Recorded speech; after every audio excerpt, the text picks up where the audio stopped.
नमस्ते। आज बात करते हैं भौतिकी के सबसे बड़े रहस्य की, क्वांटम ग्रेविटी।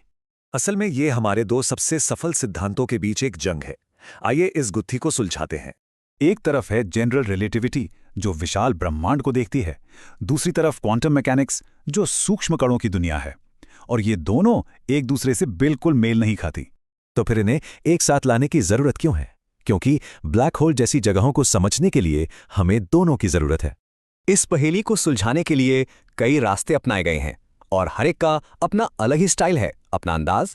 पहला तरीका है लूप क्वांटम ग्रेविटी। सोचिए, स्पेस टाइम एक चादर नहीं बल्कि धागे के छोटे छोटे लूप्स से बुना हुआ है।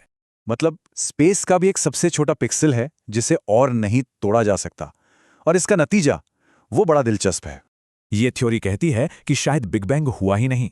क्या हो अगर हमारा ब्रह्मांड एक पुराने ब्रह्मांड से बाउंस होकर बना हो? चलिए अब एक दूसरे आइडिया पर चलते हैं। क्या हो अगर स्पेस टाइम को छोटे छोटे बिल्डिंग ब्लॉक से बनाया गया हो? इस थ्योरी का नाम है CDT। ये छोटे छोटे ब्लॉक्स इस्तेमाल करती है और फिर क्वांटम नियमों को अपना काम करने देती है। और जानते कमाल की बात क्या है? सिमुलेशन में ये ब्लॉक्स अपने आप जुड़कर एक ऐसा ब्रह्मांड बनाते हैं जो बिल्कुल हमारे जैसा दिखता है। तो सवाल उठता है, हमारे ब्रह्मांड के कितने आयाम हैं? CDT का जवाब आपको हैरान कर देगा। हमारी दुनिया में बड़े पैमाने पर देखें तो जवाब है 4 आयाम। लेकिन क्वांटम लेवल पर जूम इन करें तो सिर्फ 2 ही आयाम दिखते हैं। इसे कहते हैं डायमेंशनल रिडक्शन। एक तीसरा तरीका और भी है। ये कहता है, थ्योरी बनाने से पहले क्यों ना टेस्ट किया जाए कि ग्रेविटी असल में क्वांटम है भी या नहीं। इसका आइडिया ये है कि देखा जाए कि क्या सिर्फ ग्रेविटी दो चीजों के बीच एक क्वांटम लिंक यानी एंटेंगलमेंट बना सकती है। और अगर ऐसा हो गया तो ये साबित कर देगा कि ग्रेविटी वाकई में एक क्वांटम फोर्स है।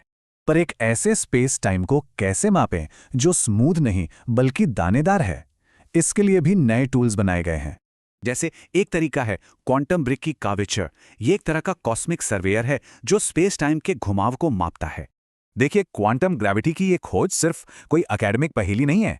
ये स्पेस टाइम और असलियत के बारे में हमारी समझ को चुनौती देती है, जो हमें एक बहुत गहरे और अंतिम सवाल पर लाकर छोड़ देता है।